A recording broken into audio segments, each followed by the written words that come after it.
I don't remember a point in my life growing up that I ever felt like I was accepted in a lot of places. It's really difficult sometimes to be living in the intersections.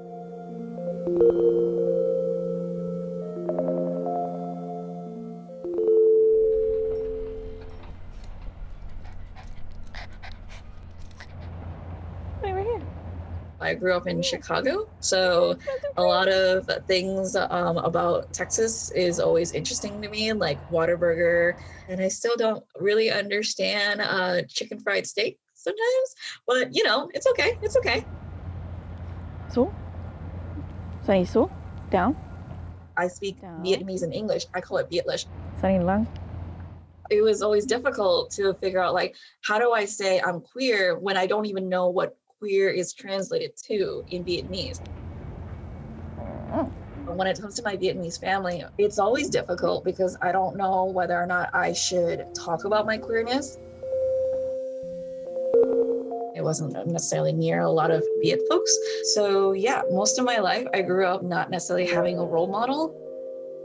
Elders are so important, being able to guide you, being able to share their wisdom with you, and also know that we're not alone. Growing up, I felt always lonely. I had learned homophobia at a very early age.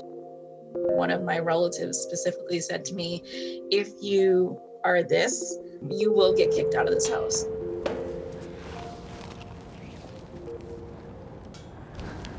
And so I couldn't escape unless I was going online. And the reason why I came out like around 23 was because I was a graduate assistant for the LGBTQ retention program. And I was telling all these students, like, you got to be your true self, your authentic self.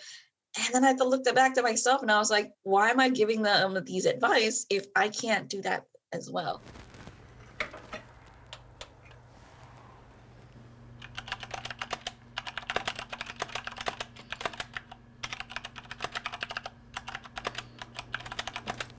I was so frustrated with the fact that like people weren't recognizing my Asianness and my queerness that I was like, okay, you know what? Let's just create that resources now. That is why Aqua, or Austin Queer Asians, was created. It started out as a private group for anybody who identifies as part of the Asian queer community. And then we decided to create a Facebook public page. We wanted to make sure that people know that we're here. The idea is really focusing on community building in a different way. At the time, I didn't really think that was there many of us. I knew a few queer Asians that I could count on, like, with my hands, right? Now, I think there is about 128 people.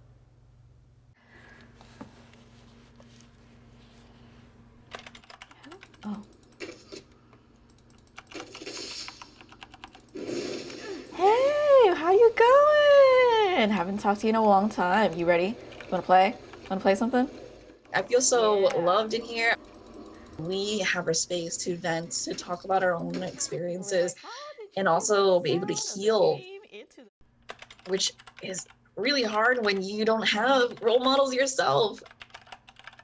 Me and a few other folks, we're like the eldest-ish within our community. So like, are we considered the elders? Who knows? We don't know. So it's a double-edged sword because sometimes it's really difficult to develop some of these resources when you are the trailblazer and you may experience loneliness at the same time because you might be on this journey alone.